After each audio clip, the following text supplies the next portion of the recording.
Agora é contigo. Vou parar de apresentar aqui. E Boa. Só vou te pinar aqui para o pessoal te ver melhor. Tá. Eu já posso projetar aqui? Por favor. Meu Deus, espero que dê certo, que esse momento de projetar janela, tela, é um momento tenso. Deixa eu ver se eu pego a tela certa. Guia do Chrome aqui. Tá certo, gente. Aí, foi.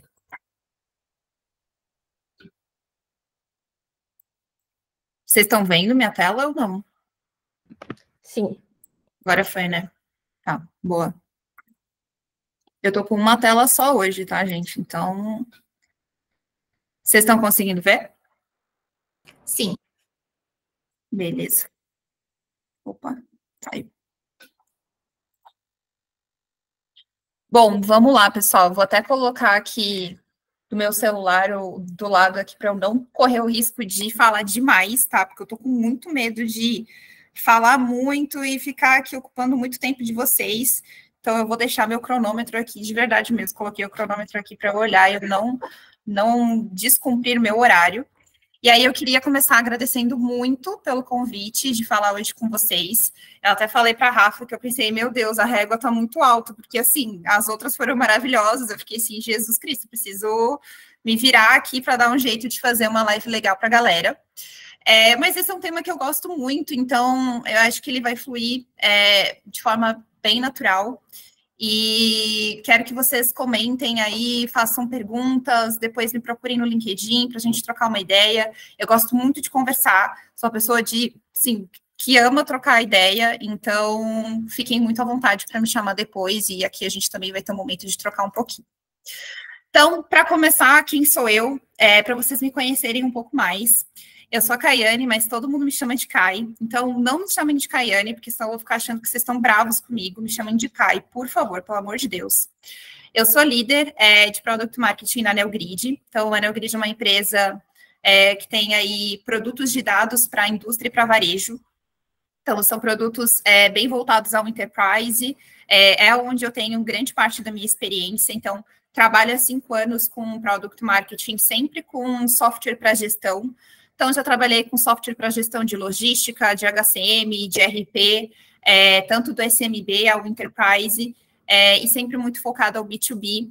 E, apesar, eu acho que a concorrência fala muito com B2B e com B2C, eu acho que a dor da Betocard, ela toca muito no coração do PMM do B2B, porque a gente sabe que temos stakeholders desafiadores dentro das empresas, que vão nos exigir ali muita celeridade na entrega desse conteúdo.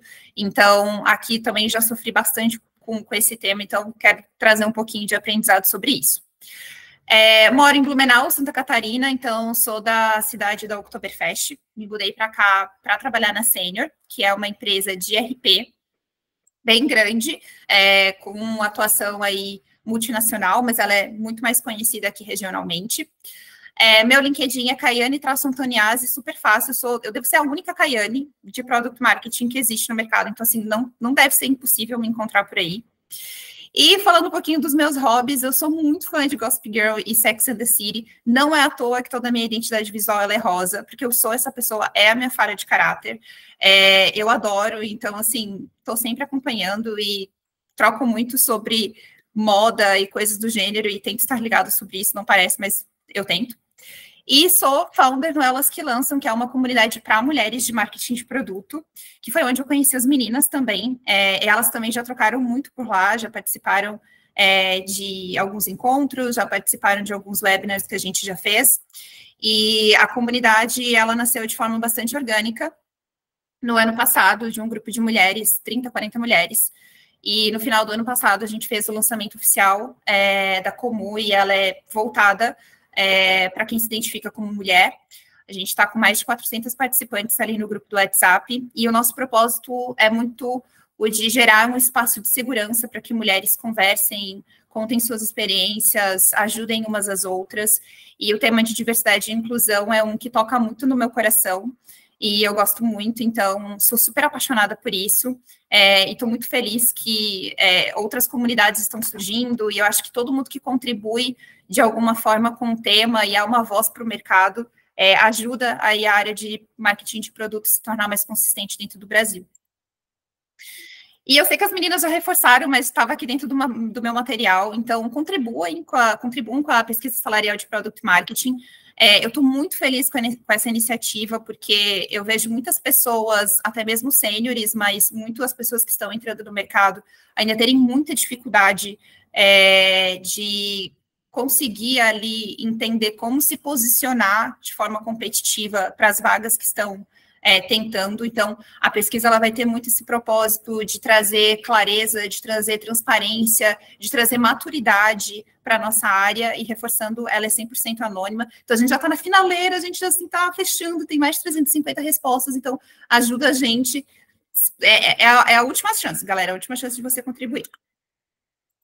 E aí, agora a gente indo efetivamente para o nosso tema, entender sobre concorrência, para mim, eu acho que ainda é um tema muito subestimado nas empresas, porque, principalmente dentro da área de Product Marketing, porque a gente tem muitos temas que ainda existem um certo misticismo, que é a questão de posicionamento, o ICP, inclusive foram as primeiras lives aqui da comunidade, e concorrência.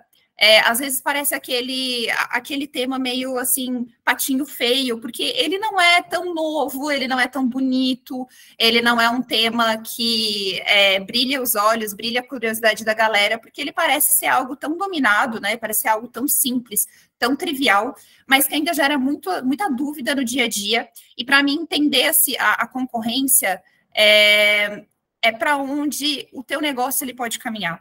Eu acho que esse é um pouco da mensagem que eu quero trazer hoje, assim. Entender a concorrência não é simplesmente só saber o que o meu concorrente está fazendo por fazer. Não é só saber se o meu preço está competitivo ou não. Não é só saber se eu estou muito mais legal que o competidor ou não. Mas é entender, dentro do mercado, aonde estão as oportunidades, aonde estão as lacunas que o meu negócio pode caminhar. E, para mim, olhar para a concorrência é um exercício que não só o PMM deveria fazer, mas o PM deveria fazer. Na verdade, todo mundo da empresa deveria ter algum senso do que a concorrência está fazendo, seja uma empresa grande, seja uma empresa pequena, seja uma empresa no começo, seja uma empresa já muito consolidada, porque é justamente essa grande bússola de nos mostrar aonde que estão as oportunidades no mercado. Então, eu acho que é um tema que ele é ainda muito subestimado, e eu vejo o olhar para a concorrência ele ser muito tratado como eu vou correr lá, vou suar e vou construir a Battle Card, quando, na verdade, existe toda uma esteira de coisas que a gente precisa fazer antes e que pode impactar o processo de Product Marketing em diferentes aspectos, não só lá no finalzinho, que é quando a gente vai, de fato, construir um material sobre a concorrência. Então, eu sou formada em Relações Internacionais, até esqueci de trazer no último ponto, e para mim, ser formada em Relações Internacionais tem uma relação muito direta com o olhar para a concorrência, porque quando a gente olha para, e aqui eu vou fazer algumas relações para vocês entenderem, quando a gente olha para o sistema internacional, a gente olha para a política internacional, a gente tem um cenário de anarquia, que é quando a gente diz que não existe nada acima dos estados e dos governos, né? Os estados, eles são soberanos dentro do território deles. Quando eles estão numa comunidade internacional, não existe nada acima deles que os regule. E ali a gente vê um jogo de concorrência como é um jogo de xadrez. Então, é um jogo de entender o que eu falo, como eu me posiciono, aonde que eu barganho, aonde que eu arrisco, aonde que eu não arrisco. E para mim entender concorrência, a gente consegue pegar o cenário internacional e a gente vai ter exemplos muito óbvios. Então, a gente está, inclusive, agora em processo eleitoral dos Estados Unidos, e é um exercício muito bacana enxergar e entender como que cada competidor ali, pelo cargo de presidente dos Estados Unidos, vai fazer essas barganhas, vai fazer esses trade-offs para que ele consiga chegar no objetivo final, porque todas as empresas elas estão buscando a mesma coisa, elas buscam ganhar market share, elas buscam ganhar receita, elas buscam se tornar a mais relevante no mercado, e a competição ela está presente na nossa vida em todos os aspectos. Então, dados esses disclaimers, vamos lá para o nosso conteúdo. O que é análise de competidores e o que é Battle Card? Então, esse é um disclaimer importante, porque a Battle Card pela Battle Card, ela é um framework muito simples. Uma vez que você tem as informações do concorrente, você vai tentar organizar elas, seja no Excel, seja no Miro, seja onde for, para te trazer um pouco de clareza sobre para onde que aquele concorrente está indo e como que eu deveria me portar uma vez que ele traz riscos para o meu negócio. Então, a Battle Card, ela nada mais é do que ela é um colateral que você vai gerar lá no final do teu processo de análise de inteligência competitiva, que pode ter diferentes objetivos, tratar de diferentes aspectos e atender diferentes stakeholders. Por isso que ela não existe sem análise de competidores. Então, as duas são diferentes, mas são extremamente complementares. Porque a análise de competidores é aquele exercício que você vai fazer de forma contínua, que vai alimentar a tua base de dados para que você tenha um conhecimento documentado para o teu produto e para o teu posicionamento, mas sem que você gere algum material que vai ser acionável, que vai te trazer ação para dentro dessa informação, a inteligência competitiva também ela acaba ficando sem propósito. Então, eu vejo muito isso acontecer também. De lutar e buscar por informações, a gente sabe que buscar informações sobre a concorrência é difícil, mas se você não gerar algo que realmente vai ter um impacto no teu negócio, quer você ter uma Battle Card, quer você contribuir com o teu discovery, quer você contribuir com o teu posicionamento, com o teu projeto de GTM, com o teu processo de GTM, essa informação ela não tem utilidade. Então, por isso, a análise de competidores, ela antecede a construção do Battle Card e ela é a chave para muitos desafios. E por isso que eu disse, toda a informação que você vai coletar para gerar uma Battle Card, ela pode ser utilizada para o teu roadmap, para o teu GTM, para o teu Sales Enablement, para o teu planejamento de canais de comunicação, para a tua precificação, para o teu posicionamento e, principalmente, para o teu planejamento estratégico. E por que eu friso o planejamento estratégico? Porque, por mais que o PMM hoje, ele ainda, muitas vezes, ele possa estar distante deste momento, né, que é o olhar para o mercado no sentido mais macro da empresa, o planejamento estratégico, ele precisa, nesse momento, já olhar para os competidores e ele vai ser resgatado dentro do roadmap, onde a gente vai começar o processo de discovery, e aí aquela informação mais macro da tua concorrência, ela precisa ser resgatada para que ela comece a se tornar mais tática. Então, entendam que todas essas informações de Battle Card, elas podem ser sistêmicas, ser utilizadas em diferentes momentos, e é justamente por isso que, para cada negócio, para cada situação, para cada produto, para cada concorrente, um Battle Card diferente, até rimou aqui, ele pode ser construído. Então, desmistificar aqui que você trabalhar, suar, correr para caramba, construir uma Battle Card, onde você vai querer contemplar todas as possibilidades ali dentro, isso é impossível, tá? Porque você vai ter, cada concorrente seu vai ter particularidades, cada produto seu vai ter particularidades, cada stakeholder teu vai apontar dores diferentes em relação à concorrência, e uma vez que você tira um pouco o peso das costas de que com uma Battle Card você vai resolver a vida da empresa inteira em relação à concorrência, eu acho que fica mais fácil da gente olhar para esse processo como uma geração de conhecimento contínua, porque o teu concorrente, ele é um ente vivo, assim como você é, assim como o teu produto, ele evolui, assim como pessoas entram e saem, assim como a empresa que a gente trabalha tem ups and downs, o teu concorrente também tem. Então, tirar um pouco desse peso de que uma Battle Card super completa, cheia das informações mais minuciosas sobre o concorrente, vai resolver tudo, eu acho que nos ajuda a entender que a Battle Card ela precisa ser um momento dessa jornada, ela não precisa ser fixa, e por não ser fixa, talvez ela não demande tanto esforço braçal quanto a gente pensa que ela deveria demandar, e eu acho que isso traz um pouco mais de flexibilidade para dentro do nosso processo. Então, deixa eu só tomar uma água aqui, porque preciso ser uma pessoa hidratada. Então, entender o contexto sobre aonde, né, você está navegando, entender o contexto de onde você está navegando, deveria ser o teu primeiro passo para você começar a construir bons materiais sobre a concorrência.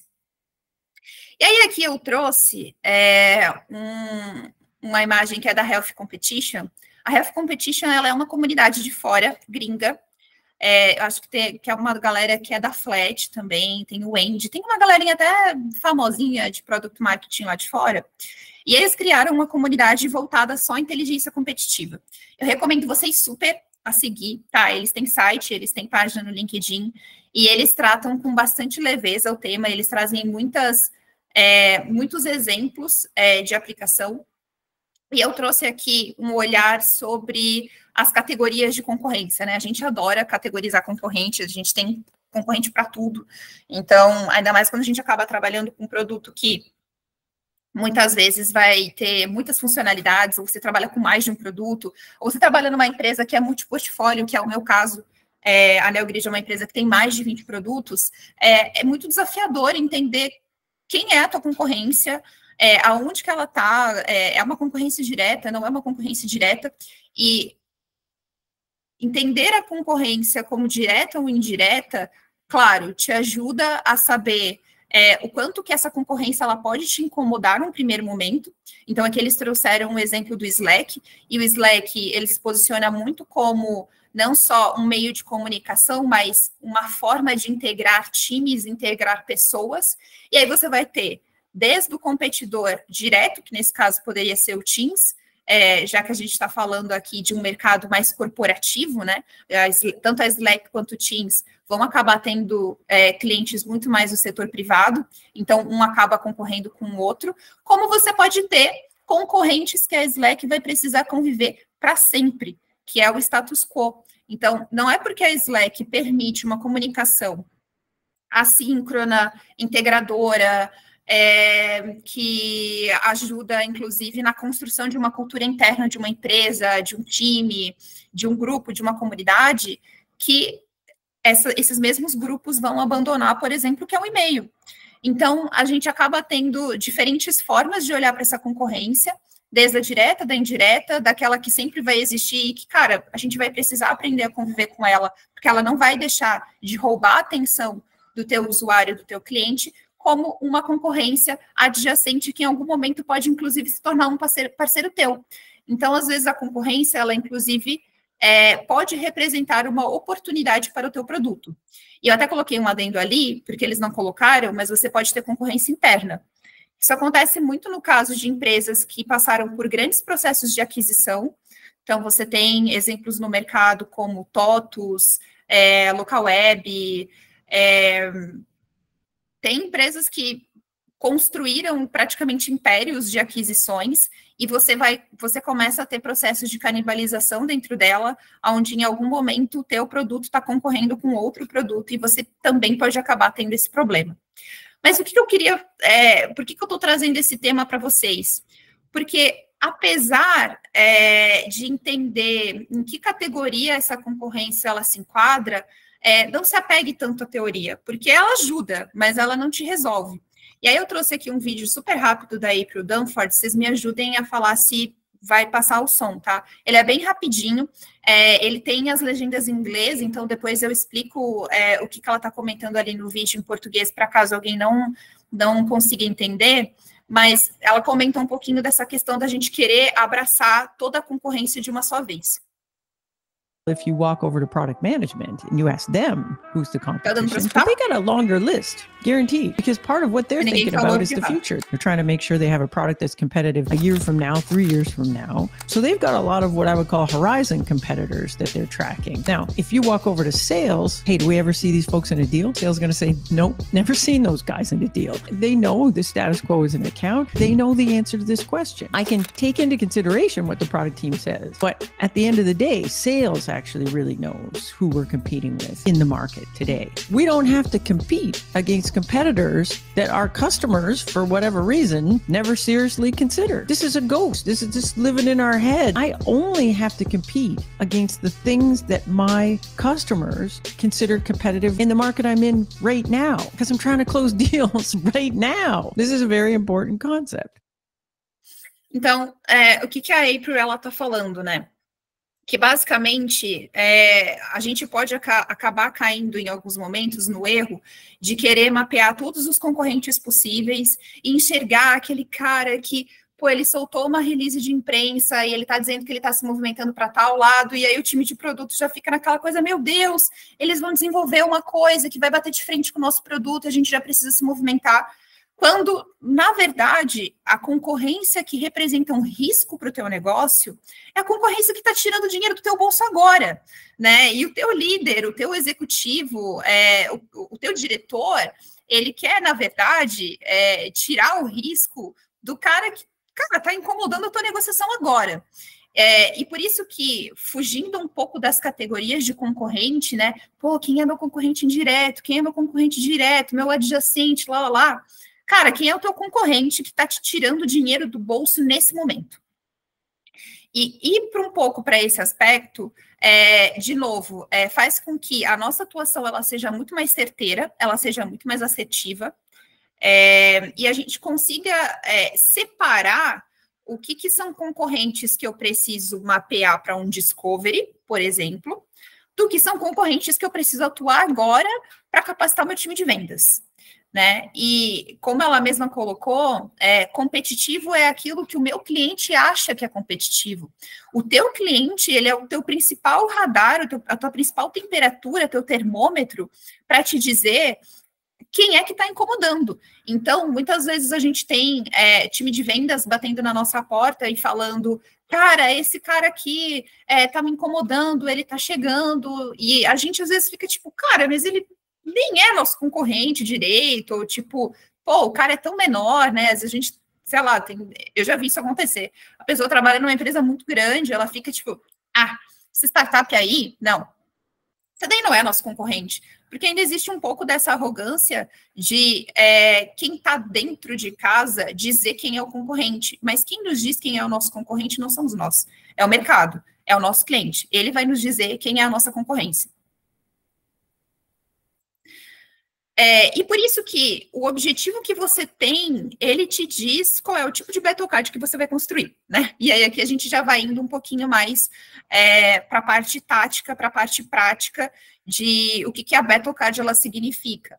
Então você pode ter desde uma battle card que ela é muito voltada à objeção de venda, que é o caso mais comum, e eu tenho certeza que a maioria aqui, com certeza, sofre muito mais com esse tipo de situação, daquela battle card que realmente vai acabar caindo na mão do time de vendas, que é uma battle card que ela é muito mais voltada à geração de demanda, ao win-loss, a GTM, a penetração de mercado, e você pode ter battle cards que são para PLG, uma battle card que vai te ajudar a te dizer como teu concorrente está se posicionando, o que ele está lançando, o que ele está relançando, e você, inclusive, pode ter inúmeros outros tipos de battle cards.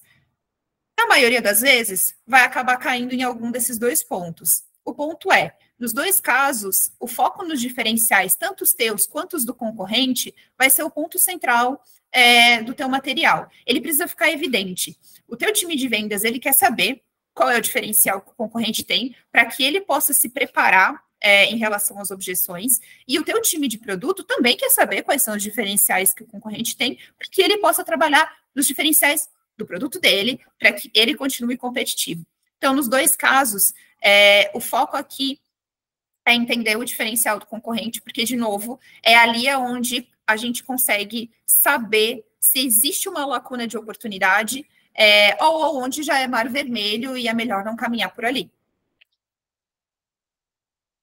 Então, seguindo nesse objetivo, você vai ter pontos diferentes para avaliar conforme o teu foco. Então, eu coloquei 3 exemplos aqui. Eu acredito que 90% das battle cards elas vão acabar girando em torno, seja de produto, de marketing ou comercial. E aí, para produto, você pode acabar olhando muito mais para funcionalidade, casos de uso, planejamento estratégico, que nem eu comentei. Então, é bem comum a gente querer saber o preço do concorrente, saber todas as funcionalidades possíveis e impossíveis, quando a gente ignora um ponto muito importante, que é o planejamento estratégico do cara. hoje em dia, basta dar um Google que você encontra uma release de imprensa, um branded, um editorial sobre o teu concorrente, onde ele vai comentar qual é o planejamento estratégico dele. E ali você já sabe o que esse cara vai desenvolver nos próximos 2 ou 3 anos. Fica muito óbvio. Então, quando eu trabalhava com produto para gestão de pessoas, eu tinha um concorrente que todo mundo aqui conhece. Todo mundo já usou, todo mundo já se cadastrou numa vaga desse concorrente. E eu lembro que eles soltaram uma release de imprensa que era de planejamento estratégico, e eles falavam muito claramente, eles sabe quando você vai no sinônimos.com, e aí você joga o sinônimos.com, daí você coloca a palavra que você quer, e eles utilizaram o que veio de sinônimo. E ficou muito óbvio que eles estavam caminhando para desenvolver aquilo que a gente estava desenvolvendo. E aí a gente levou isso para o time de produto e falou, cara, vai acontecer. Eles vão ter o mesmo produto que a gente, e a gente estava no mesmo momento de desenvolvimento, e aquele foco naquele momento não era para vendas. Vendas estavam se lixando para o que o concorrente estava fazendo na release de imprensa, no planejamento estratégico. Não.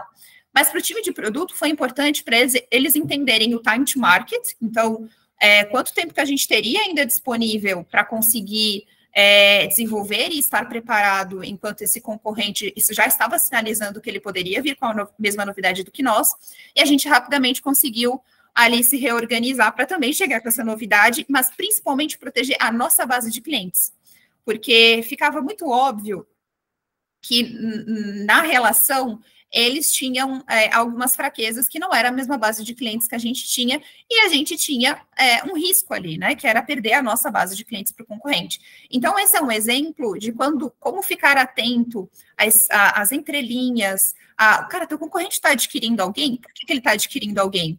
O que essa aquisição ela pode significar? Né? A gente vê muitas aquisições acontecerem dentro do mercado de tecnologia, e se você tem um olhar perspicaz sobre o que isso significa, fica muito mais fácil de entender por que ele está construindo um ecossistema, como que cada produto pode se integrar ao outro, e você vai antecipando riscos.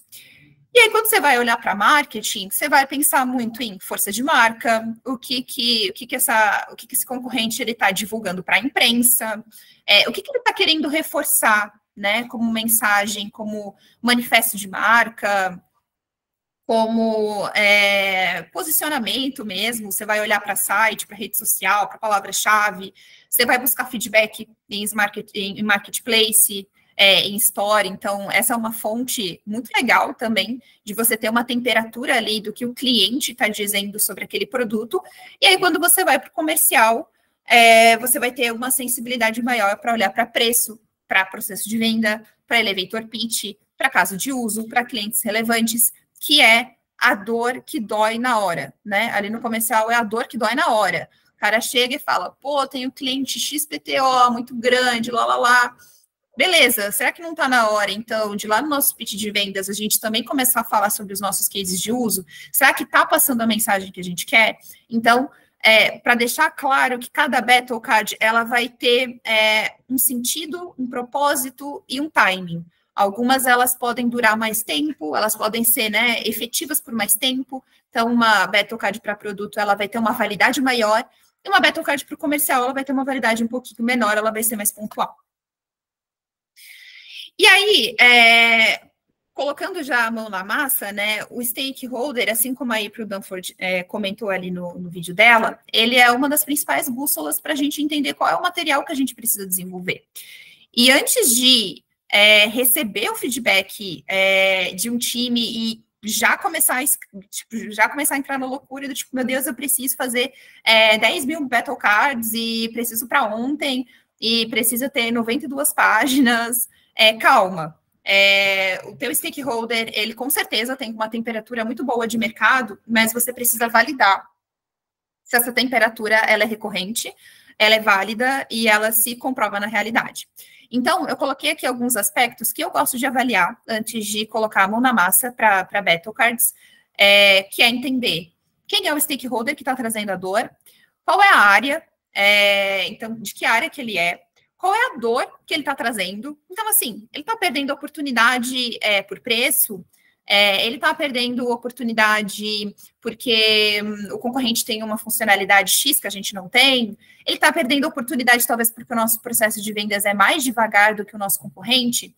E entender que dor é essa, entender o objetivo que ele tem com essa Battle Card, mas principalmente validar com dados que isso se comprova na prática, é muito importante. Por quê?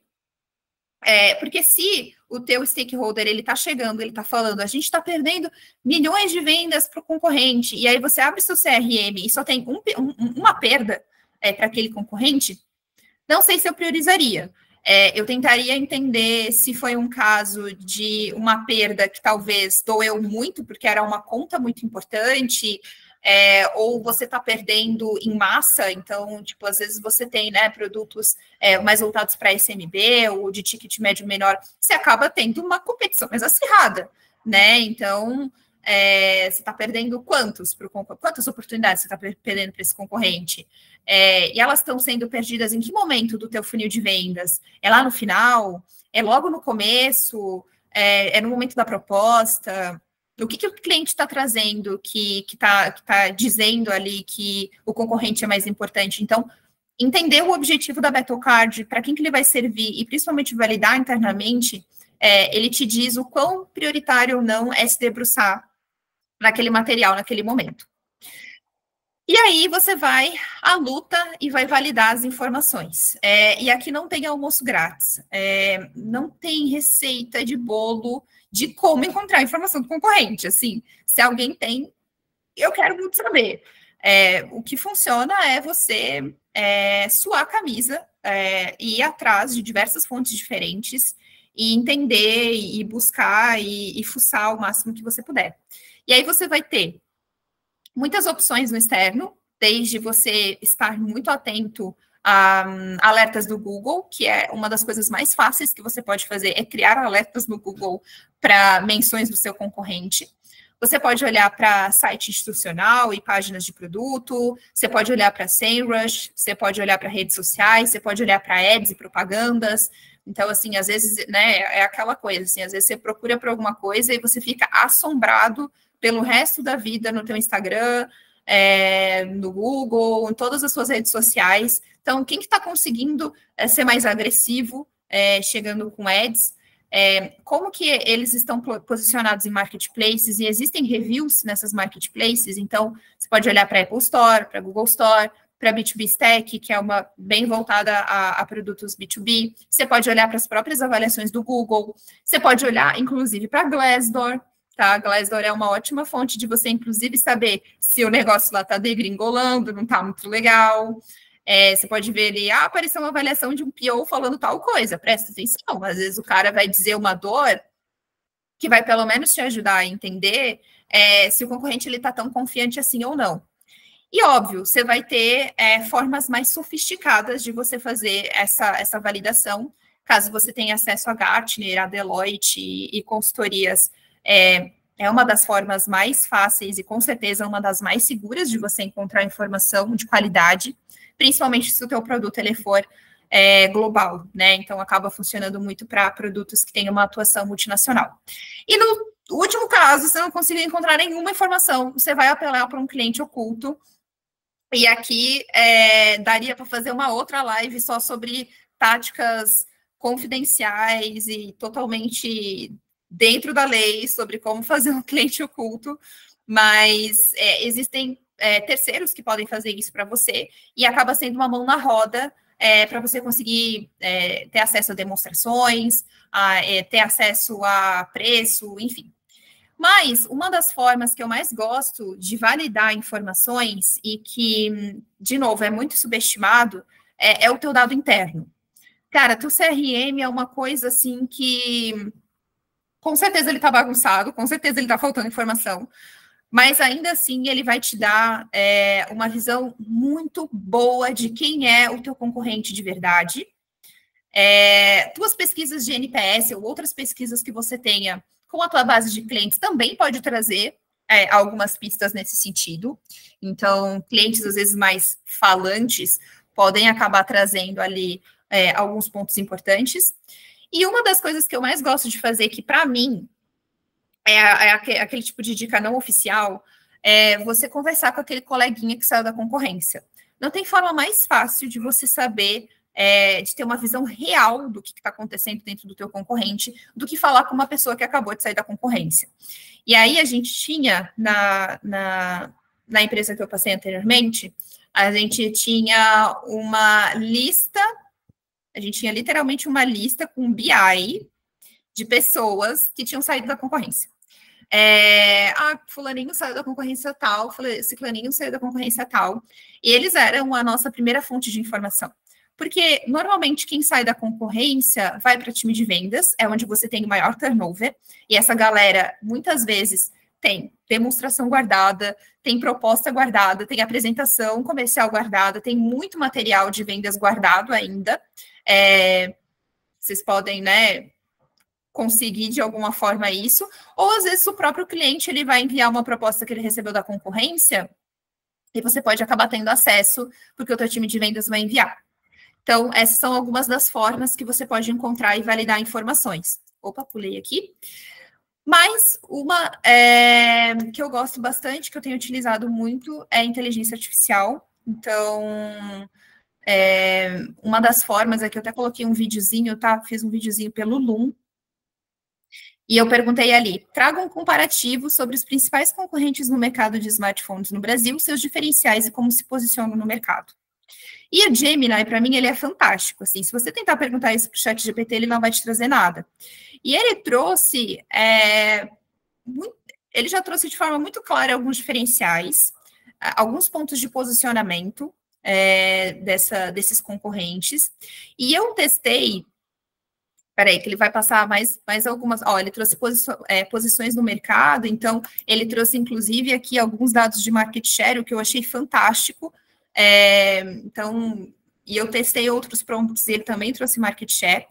E depois eu perguntei para ele, para que ele me trouxesse um comparativo de preços dessas três marcas, e ela me organizou por categorias de entrada.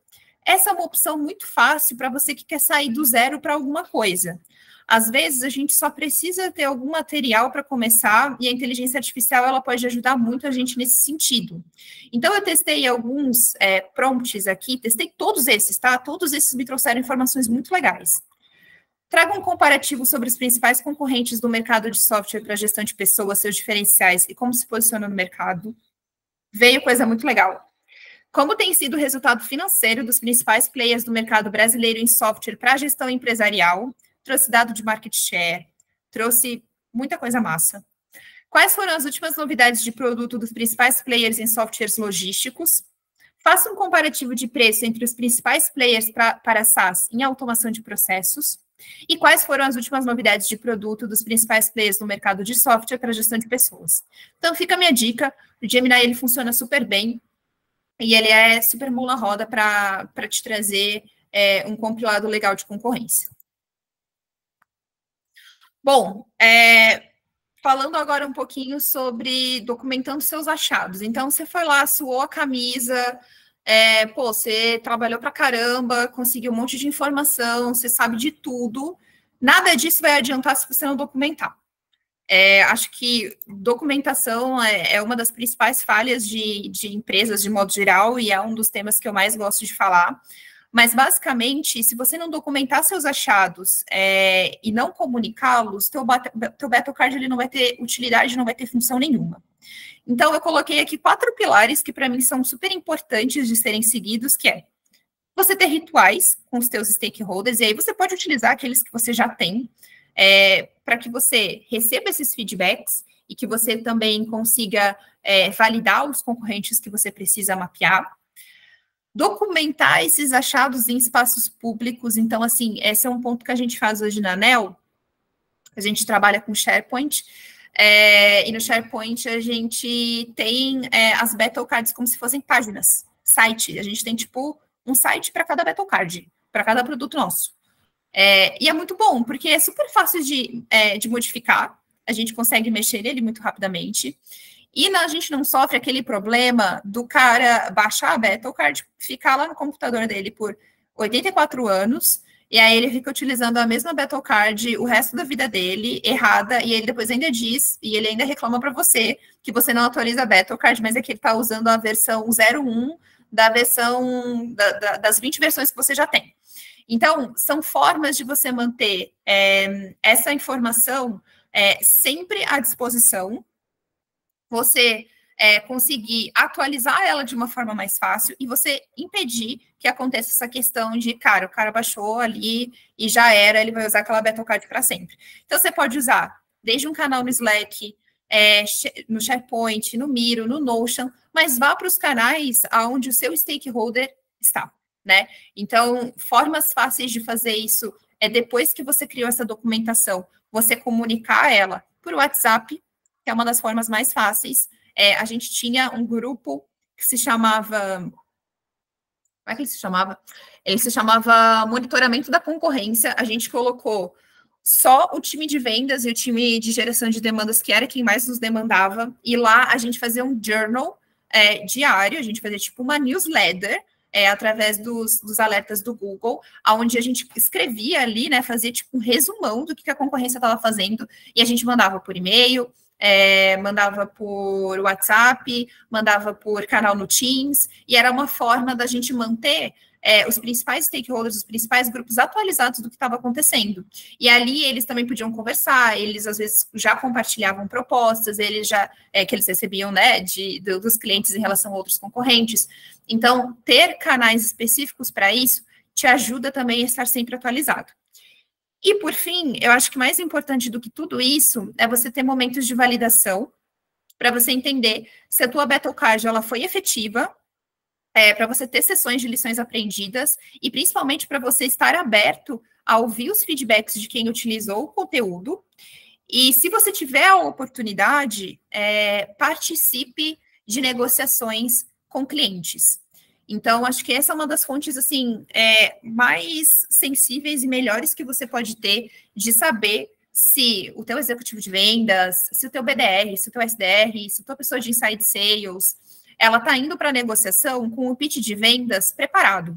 E aqui até foge um pouco do escopo de competidores, de concorrência, mas ali você consegue sentir, o cara, ele usou a Battle Card, porque, ele levou aquele contra-argumento da objeção tal que eu expliquei para ele. O cliente está trazendo muitas vezes esse concorrente aqui, você já anota que o cliente está trazendo muitas objeções em relação ao produto por conta do concorrente XPTO. Então, se você puder estar nas meetings do teu time de vendas, com os clientes, com os leads, eu te recomendo, porque essa é uma das formas de você sentir se o teu trabalho está conseguindo chegar na ponta.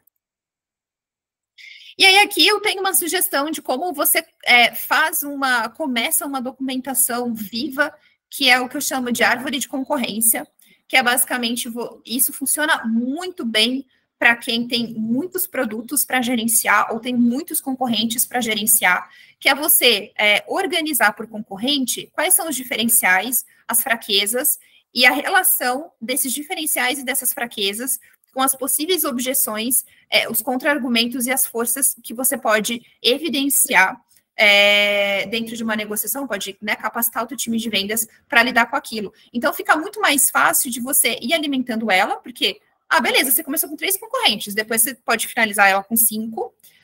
Você pode ter mapeado primeiro 3 diferenciais, você depois vai lá, cria mais uma perninha, mapeou mais 4, e está documentado, está fácil. Depois você não precisa começar do zero, já está ali, já está organizado. Você já pode deixar no Miro, pode deixar em algum lugar, e fica muito mais fácil de você organizar como que toda essa concorrência, ela se relaciona na prática. E aí, indo um pouquinho aqui sobre outras formas também de você criar conteúdos visuais sobre essa documentação, você pode usar matrizes de valoração. Então, aqui eu utilizei uma que é super comum, que é uma relação de preço com atributo. E aí principalmente isso aqui funciona muito para você explicar para um time executivo, para um time de produto, como que um concorrente está posicionado em relação a preço e diferenciação. Então, você vai ter concorrentes com menor diferenciação e preço mais alto, e esses eles podem sofrer em conquistar novos clientes e que normalmente estão numa posição mais desafiadora desse quadrante. Você pode ter concorrentes com menor diferenciação e preço mais baixo, e normalmente é aquele concorrente que ele está assim, desesperado para conseguir novos clientes, ou é um cara que está entrando agora no mercado, normalmente são os novos entrantes.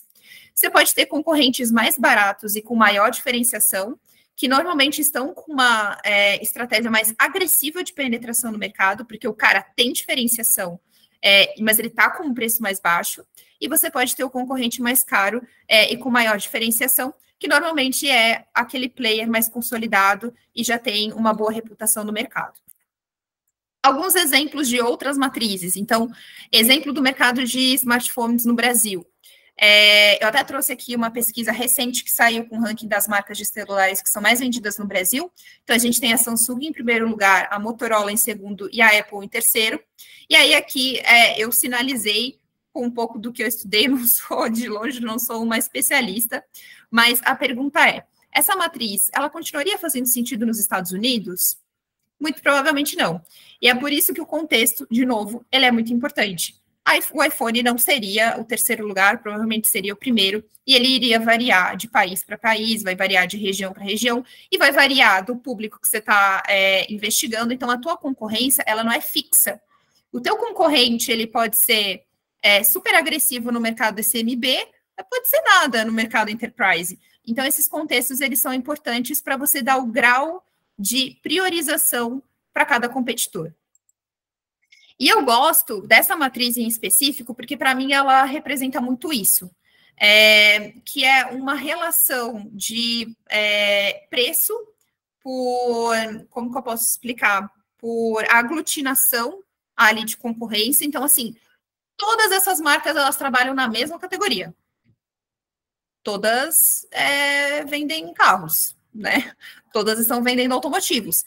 Nem todas são concorrentes umas das outras. Então, em que sentido? Cara, a Ford vai concorrer com a Honda, ela vai concorrer com a Nissan, porque ela tem um público diferente, ela tem um preço diferente, ela tem, o produto dela tem um conjunto de funcionalidades e de diferenciadores diferente, enquanto a Ferrari, a Ferrari não se importa com o que a Ford está fazendo, as duas estão vendendo carros. Mas ela não se importa com o que a Ford está fazendo, porque ela está concorrendo com a Lamborghini. Então, você ter esse contexto te ajuda também a ter senso de urgência. A Ferrari precisa se preocupar com a Honda? Acho que não. Mas, se você tem um bom monitoramento de concorrência, às vezes você começa a perceber que, sei lá, a Mercedes-Benz começou a desenvolver algumas coisinhas diferentes, saiu uma nova versão assim, assim, assado. Opa, a Ferrari pode começar a pensar, beleza, ainda não é um risco muito grande, mas quem sabe no futuro ela comece a pegar o cliente que estava bem lá embaixozinho e nunca se sabe, pode começar a representar um risco no futuro. E agora, né, eu tô aqui, 46 minutos, queria até, Rafa, meninas da produção, se vocês quiserem soltar a enquete lá que eu tinha comentado para a gente conversar um pouquinho depois sobre as dores, eu queria utilizar esses últimos 15 minutinhos que eu estou tentando seguir aqui, uma horinha de papo, para a gente falar dos frameworks em si. E aqui é muito mais rápido, tá, gente? Que, de novo, a BattleCard em si, ela não é super complexa. Eu trouxe uma primeira BattleCard que, para mim, ela é muito preciosa, porque ela funciona, ela é muito rápida, vocês vão ver que ela é uma one page, ela funciona muito bem para times de prospecção, vendas, ela funciona muito para momentos de proposta, e ela já traz ação. Ela não é aquela BattleCard que, tipo, olha aqui o concorrente. Não, ela já diz o que você pode fazer.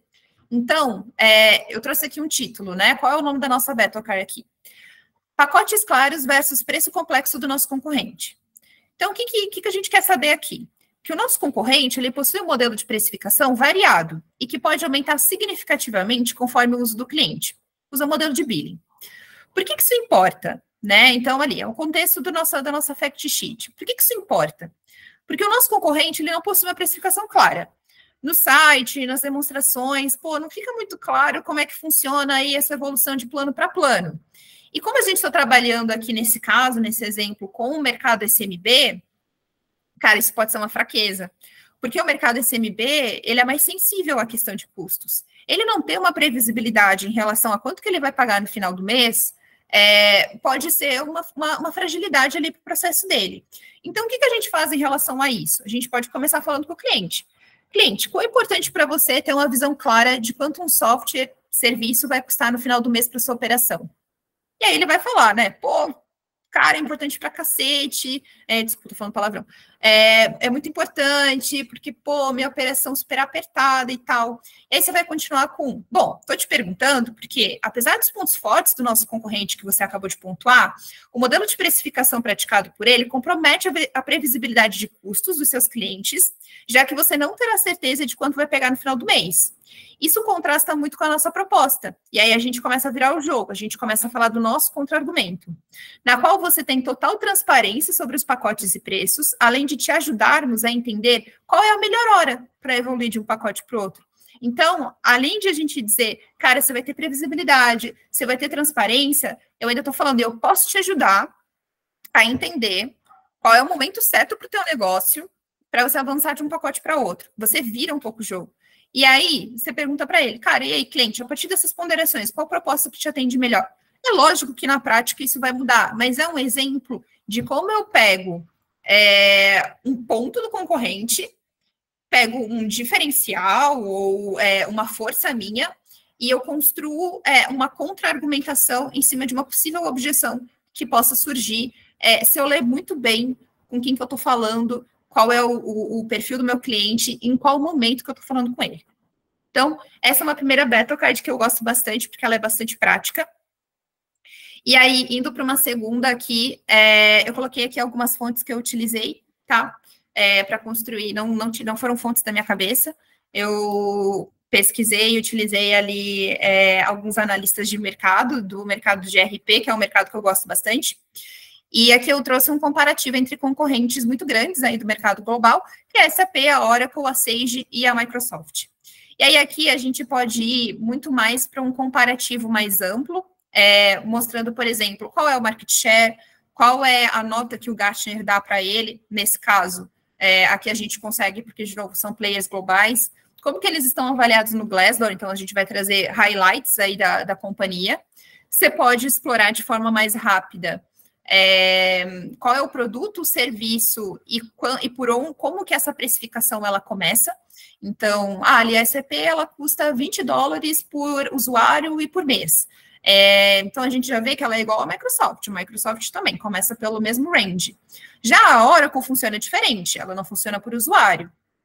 Mas ela tem um preço elevado, e aí aqui não ficou muito claro, porque a gente não conseguiu chegar à informação, e às vezes você não vai conseguir chegar à informação, você vai pagar $625 por mês. E a Sage a gente não encontrou. E aí você vai trabalhar um pouco depois quais são as forças e quais são as fraquezas desses concorrentes. Então, o que a SAP tem de força e o que a Oracle tem de fraqueza? A SAP ela tem alta flexibilidade, alta escalabilidade, tem bons processos de R&D, mas ela falha muito em diversificação em comparação à Oracle e à Microsoft. E a Oracle, ela tem uma boa penetração de mercado, é o segundo concorrente mais forte aqui, ficando em segundo lugar em relação à SAP, mas ela tem uma quantidade de conectores limitados. E aí você vai fazer essas relações entre esses diferentes concorrentes, e para mim esse aqui, ele é um chart muito rápido, muito fácil de fazer, porque você vai pegar só o que é bastante importante e você vai colocar ali para enxergar de forma muito rápida como que esses concorrentes eles se relacionam entre si, né? A Sage com a SAP, a Oracle com a Microsoft com a Sage, então fica fácil de fazer essa comparação. Você pode ter aqui, gente, faltou conhecimento, tá? Porque eu não consegui pensar em nenhum mercado para conseguir colocar de exemplo, mas assim, acho que está muito óbvio aonde que eu tô querendo chegar. E aí, em vez de você ir para um lugar mais sistêmico, né, de olhar de novo, né, esses highlights da companhia, market share, olhar forças, fraquezas, né, um olhar um pouco mais estrutural, você pode ir para um nível mais um nível mais baixo, que é fazer um comparativo de funcionalidades. E esse aqui, ele funciona muito porque você pode usar diversos recursos para fazer essa comparação acontecer. Então, você pode usar corzinha, você pode usar estrelinha, a SAP tem 5 estrelinhas nisso, ou você pode escrever, a SAP tem usuários limitados? Tem tantos usuários, a Oracle funciona de outro jeito, e aí você consegue fazer um chart também mais a nível de funcionalidade ou a nível de diferencial para você entender, no final, quem que talvez está saindo na frente. Se você for por um modelo de qualificação, que é você dar uma nota, que é você colocar uma quantidade X de estrelinhas, no final você consegue até, tipo, fazer uma média. Ah, esse AP está saindo na frente, ela está saindo com tantas estrelinhas ou com tantas notas na frente. Aí você pode avaliar usuário, upgrade, se é modular, se não é, se a velocidade do programa é bom, se ela tem escalabilidade, ou seja, high availability, como que as customizações funcionam, enfim. Oi. Houve um áudio aí, mas já estou terminando. E aí, você pode fazer raio-x mais rápidos do concorrente também. Então, aqui eu coloquei alguns exemplos, que seria o overview do concorrente, modelo de precificação, avaliação em plataforma. Então, aqui, qual é a minha mensagem? Assim, você não precisa colocar todos os aspectos do mundo para você ter um bom raio-x de concorrente. Você precisa colocar aquilo que é mais importante para você. Então, você pode colocar desde a avaliação em plataforma, porque você quer depois, posteriormente, mostrar para o teu cliente ou até mesmo gerar um awareness interno dentro do teu time, da tua empresa, que o concorrente ele é mal avaliado. Ou você pode olhar para outros concorrentes em comum, outros produtos, reputação. Reputação é super legal. Cara, o que a imprensa está falando do teu concorrente? Quais são os fatos relevantes que ela soltou? O que está saindo na mídia? Você pode olhar para user experience, então, jornada do usuário, acessibilidade, facilidade de uso, tecnologias utilizadas. Aqui, quem vai te dizer o que você precisa focar, de novo, é o teu stakeholder e o que está mais doendo. Se está doendo mais em produto, você vai focar mais em produto. Se está focando mais em vendas, você vai focar mais em vendas. Então, aqui, você pode fazer isso desde um Excel, você pode fazer isso num PPT, você pode fazer isso num Notion, num Miro. De novo, o formato, quem vai escolher é você. Minha recomendação é que você sempre siga por modelos onde você não tenha o risco da pessoa baixar, deixar aquilo guardado no computador e nunca mais revisitar. Se você conseguir deixar em algum lugar onde você tem domínio de atualização, vá por esse caminho. Então, o Notion funciona, ou então você pode abrir um sheet, né, um Excel na nuvem, que ele é limitado à edição, tipo, é limitado a baixar, que tipo, é só estático. Esses eu acho que são modelos que funcionam melhor, porque você garante que a pessoa está utilizando a informação mais atualizada.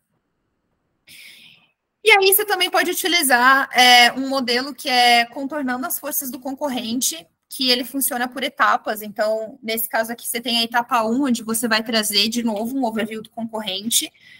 Então, aonde que ele atua, qual a receita, últimas aquisições relevantes que ele fez, as dores do mercado que ele atua e que possivelmente você também está atuando, o potencial de mercado que ele tem, e para mim, esse ponto é muito importante, porque você pode trazer desde o mercado-alvo do concorrente ao mercado potencial do concorrente. Então, assim, hoje ele trabalha com isso, amanhã ele pode trabalhar com aquilo, né? Ele já está virando para trabalhar com outro mercado, né? O Tan Samson. E você pode citar ali alguns clientes notáveis também. Feito essa primeira análise, você vai para uma etapa 2, beleza. E como que isso se reflete na prática? Se reflete em tais funcionalidades, tais diferenciadores e tais fraquezas. E por último, então, a partir disso, quais perguntas que eu preciso fazer para o meu lead? Então, quais perguntas ali você vai utilizar para validar as dores que ele tem? Quais vão ser as possíveis objeções que esse lead traz? E você já sugere os contra-argumentos. Então, você fala para o teu time de vendas, assim, você tem que entender o overview do concorrente, quem que ele está atendendo, qual é o mercado que ele está atendendo, ele atende esse mercado com tais funcionalidades e com tais diferenciais, e, por último, para você contornar as possíveis objeções que ele traz, você pode usar esses argumentos aqui. É basicamente uma etapa, é um ensinamento, aprende sobre o concorrente, isso se reflete na realidade assim, você contorna a objeção desse jeito. E aí, por último, tem o modelo dos 7 Ps do Marketing Mix. E aqui ele pode funcionar muito para a etapa de posicionamento ou para a etapa de discovery. Eu acho que ele funciona muito do PMM para o PMM, que é você avaliar produto, né? Então, features, qualidade, reputação, casos de uso, segurança da informação, tipo, cara, ele sofreu algum ataque, ele vazou algum dado, isso é relevante. Promoção, então, qual é a estratégia de marketing e vendas, PR, branding que ele usa. Preço, place, lugar, então, canais de aquisição, canais de suporte, presença física. Pessoas, então, Glassdoor, cultura, manifesto de marca, é uma marca empregadora, tem GPTW, não tem GPTW, quantos colaboradores tem? Processo, então, se você conseguir algum foco se ele tem foco em PLG, SLG, enfim. E, por último, se você tem evidências físicas sobre tudo isso. Então, propostas, matérias, blog posts e demonstrações. Então, tudo isso para te dar uma visão, um overview ali sobre como esse concorrente está posicionado. E eu acho que é isso. Muito obrigada, Kai. Deixa eu só voltar o fone aqui que caiu. Conteúdo maravilhoso. Eu falei no começo para vocês, spoiler, conteúdo era bom, por isso que a gente tinha que começar logo. Kai, brigadão pelo papo. Pessoal, a gente já abriu aqui as perguntas, tá? Então, se alguém ainda tiver alguma coisa para mandar, mandem aí. Mas, pessoal da produção, só me dá um ok aqui no chat. A gente vai tirar a foto agora? Foto depois. Alô? Aqui no ponto?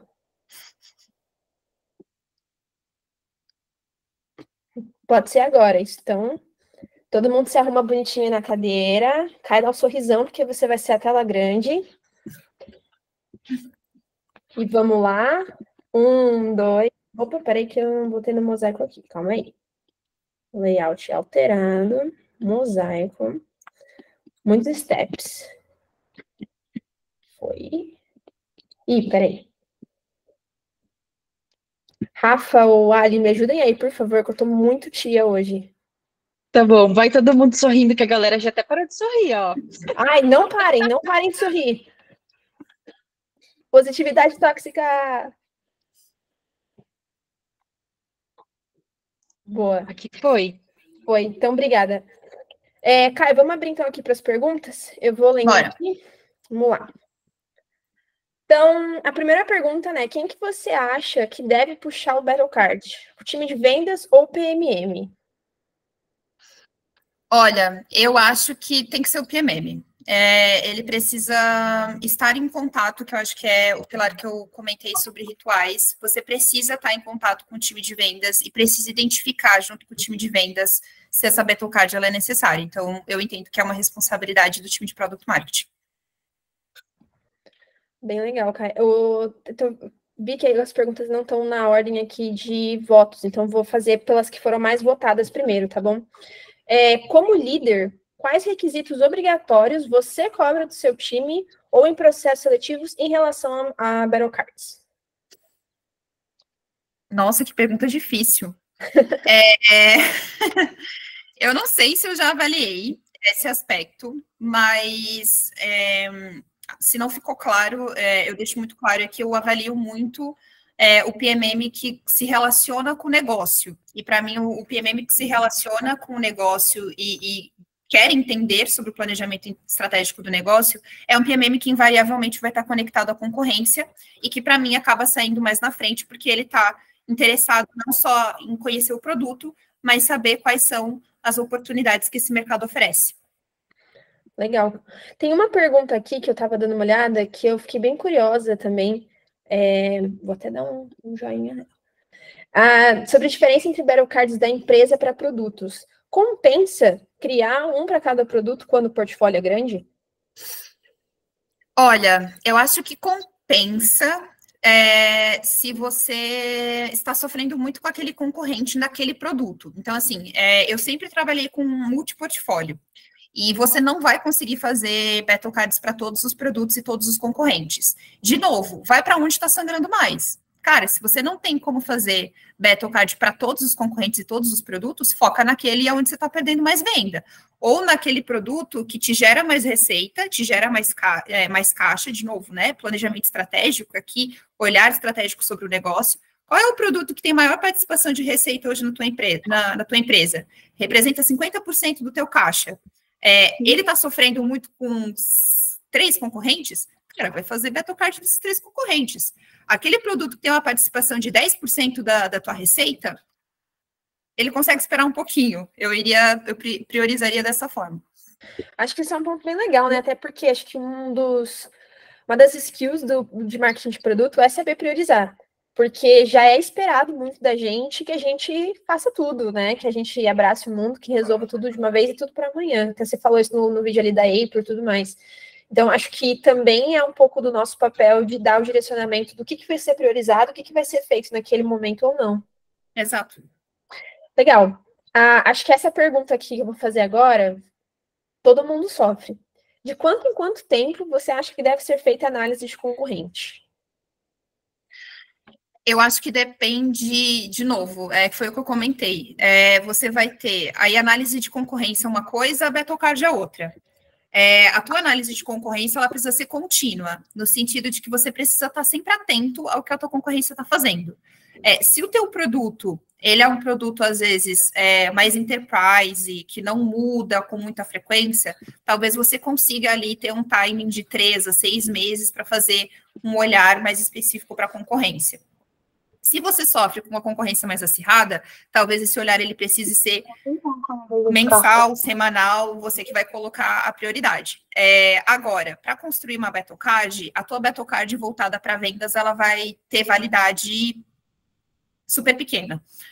Às vezes você pode ter um processo que ele é mais específico de olhar para a concorrência no ano, tipo, a gente vai ter um mês do ano que a gente vai fazer um olhar super profundo para o mercado e para a concorrência, a gente vai criar um grande repositório, e aí você vai só atualizando, ou você vai só destrinchando aquilo ao longo do ano, conforme você tem necessidade por conta de um discovery, uma nova funcionalidade. Esse também é um modelo que funciona, e que se você tem muitos produtos e muitos concorrentes, eu acho que acaba sendo mais prático.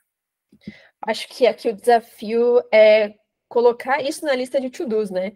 Porque, querendo ou não, a gente tem que despender ali um tempo, tem esforço para fazer essa revisão. E não sei aí você, Caio, mas já tive muita experiência que o pessoal não vê o valor, assim, tipo, a entrega foi feita, então pronto, check e passa para o próximo. E não, né? Tem essa questão de ter que voltar, ter que fazer uma revisão daquilo que a gente entregou, porque, como você falou, tem data de validade. E, bom, acho que a próxima pergunta tem até um pouco a ver com isso. Quando os times de produto e vendas não veem valor nessa iniciativa e não planejam ações sobre os outputs que o documento gera, como lidar com esse cenário, visto que há um investimento de tempo nessa atividade? Olha, eu acho que esse é o desafio que todo PMM sofre para várias coisas, assim. O que eu faria? Eu tentaria estar presente de alguma forma nas negociações com o cliente para ver se ele não está dando feedback, ele está utilizando ou só não está te dando feedback, ou ele não está utilizando. Essa é uma das formas. Mas estar talvez presente em reuniões ou rituais que são do time de vendas e do time de produto, e você metrificar qual é o teu tempo gasto naquele material e mostrar, time, de tantas prioridades que eu tenho, esse é o tempo que eu gasto para fazer um colateral como esse, e mostrar ali como isso pode impactar a priorização de outras atividades, é um caminho que você pode ir, mas eu acho que o que mais funciona é você soltou a Battle Card, já deixa marcado na agenda daqui um mês um momento de feedback. Já vai estar lá na agenda, já vai estar específico o compromisso, e a pessoa ela se sente já compelida a estar presente. Então, acho que você já ter esses rituais específicos, o momento da entrega da Battle Card, o momento da revisão e o momento do feedback, isso fica específico ali na agenda da pessoa, e aí eu acho que é muito mais difícil ela fugir, ela encontrar subterfúgios para não te dar uma resposta muito clara. Bacana. Ainda falando, né, sobre essa questão de outros stakeholders, você fala bastante sobre essa questão de, né, mostrar, ter clareza ali no que no que está sendo feito, falar dessa entrega, que o pessoal também vê esse valor. Nossa área é uma área que conversa muito com outras áreas. Você comentou um pouco durante a sua apresentação, mas quem que você considera importante para participar da construção de Battle Card, principalmente quando a gente está falando desses contra-argumentos? Construção da Battle Card, tá, focando em contra-argumento. O time de vendas é essencial. É ele que vai começar a te trazer a dor do concorrente, e uma vez que você faz o dever de casa, que é pesquisar, começar a compilar as informações, é importante você ter um momento ali de sentar com essa equipe, validar se aquilo está fazendo sentido e ter momentos de testar. Então, assim, Battle Cards muito voltadas para vendas, elas precisam passar por processos de teste, porque elas não vão ficar na V1 que você construiu, elas vão ser modificadas. Então, o ideal é você ter aquele vendedor que mais vende, sabe aquele cara que, tipo, mais vende, é o mais engajado, você pegar ele e testar com 3 reuniões aquela Battle Card, coletar aqueles feedbacks, voltar para a tua Battle Card, deixar ela um pouco mais preparada, e aí depois você solta para o restante do time. Quando você solta a Battle Card para toda a equipe de vendas de uma só vez, a chance de você ter um baixo engajamento, ela é muito alta. Mas se você primeiro testa com aquele cara que é referência, você vai para o restante do time e fala, esse cara que é referência, ele me ajudou a construir essa contra-argumentação, ele testou, eu estava lá com ele no teste, funcionou, ele conseguiu ter um resultado XPTO, o resto do time de vendas vai querer ter a mesma experiência. Eu acho que é a forma mais fácil de você convencer. Legal. A gente tem mais 3 perguntinhas, Kai. Uma delas, você meio que já respondeu ali durante a apresentação, que está perguntando aqui, né, se além dos meios de social e site do concorrente, onde encontrar essas informações, porque geralmente os clientes não estão muito engajados. Mas acho que a gente pode passar essa, porque você trouxe vários exemplos ali, né, falou de Gartner, falou até mesmo de conversar com pessoas que trabalhavam na empresa, que saíram, pegar informações com clientes. Então, essa a gente vai passar. Beleza. E temos mais 2, então eu vou deixar aqui eu mais gostei para o final. Então, vale a pena utilizar plataformas como B2B Stack, Capterra, entre outros, para expor o produto? Nossa, que pergunta de milhões. Eu já testei bastante a B2B Stack. Eu vou contar para vocês um cenário, uma ação que eu fiz com a B2B Stack. A gente estava na B2B Stack, o nosso produto ele era muito voltado para médias empresas, e a gente recebia muitas oportunidades de pequenas empresas, o que não enquadrava muito bem no nosso ICP. A gente não estava muito bem posicionado na B2B Stack, e a gente fez uma campanha para a nossa base de clientes, porque, para quem não conhece, a B2B Stack, ela funciona de que forma? Você coloca lá o seu produto, né? Ele está lá posicionado e você vai ter os concorrentes e você vai receber avaliações sobre o teu produto. Quem faz avaliações sobre o teu produto é o teu cliente. Então, você consegue engajar a tua base para que eles façam reviews lá dentro. E o que a gente fez? A gente soltou um e-mail marketing para uma base mais qualificada, uma base que era mais engajada, falando o seguinte, para as primeiras 10 pessoas que fizerem avaliações na B2B Stack, essas 10 pessoas vão ganhar um voucher de R$100 no iFood. A gente recebeu 50 avaliações. O resultado? não teve resultado, gente. A gente só teve um monte de avaliação legal lá dentro. A galera falou um monte de coisa bonita, muito boa, mas assim, teve até comentários, tipo, verdadeiros, tipo, isso aqui não funcionou, não gostei e tal. Mas muita gente queria ganhar o voucher e muita gente comentou. Só que, cara, como uma forma de você gerar uma comparação direta para o teu concorrente, eu acho que pode funcionar se o teu concorrente também quiser se posicionar na B2B Stack, porque o que acontece é que algumas empresas simplesmente não se importam. Então, eu não sei, na prática, o quanto para alguns mercados mais enterprise ele funciona. Eu acho que para produtos de ticket médio mais baixo, onde você tem concorrência mais acirrada, talvez ele funcione melhor, porque o produto que tem um ticket médio maior, ele ainda funciona muito à base da indicação. Ele funciona muito à base de, tipo, vou perguntar, você sei lá, vende para uma indústria de porte GGG, que é o meu caso hoje, ela vai perguntar para outra indústria de porte GGG qual foi a experiência com o teu produto. Não necessariamente ela vai pesquisar numa plataforma e vai ver o que outros usuários estão dizendo. Agora, se você tem um aplicativo, se você tem um produto que é 100% SaaS, que tem trial, que tem freemium, daí eu acho que a B2B ela pode ser mais interessante. Acho que é aquela famosa resposta, né? Depende. Resultado, depende. Gasto. Exatamente, Maria. Resultado, gastamos. Exatamente. Eu vou abrir aqui para vocês, que uma vez eu respondi na B2B Stack para ganhar um boné. Então, assim... Exato. Acontece, gente. A gente... pouco, mas, sabe? Mas, enfim.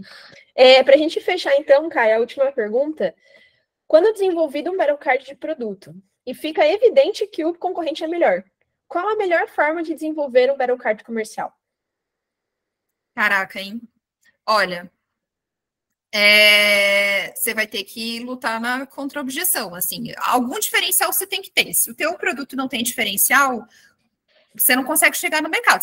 Tem muitos produtos que chegam no mercado sem diferencial algum.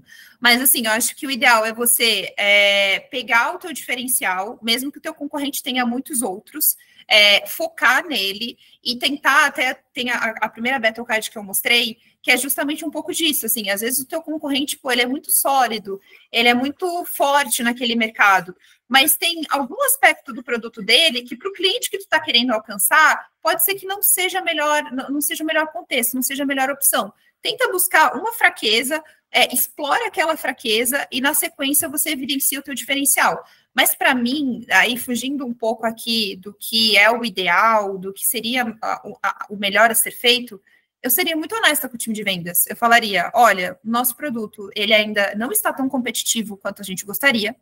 A gente sabe disso.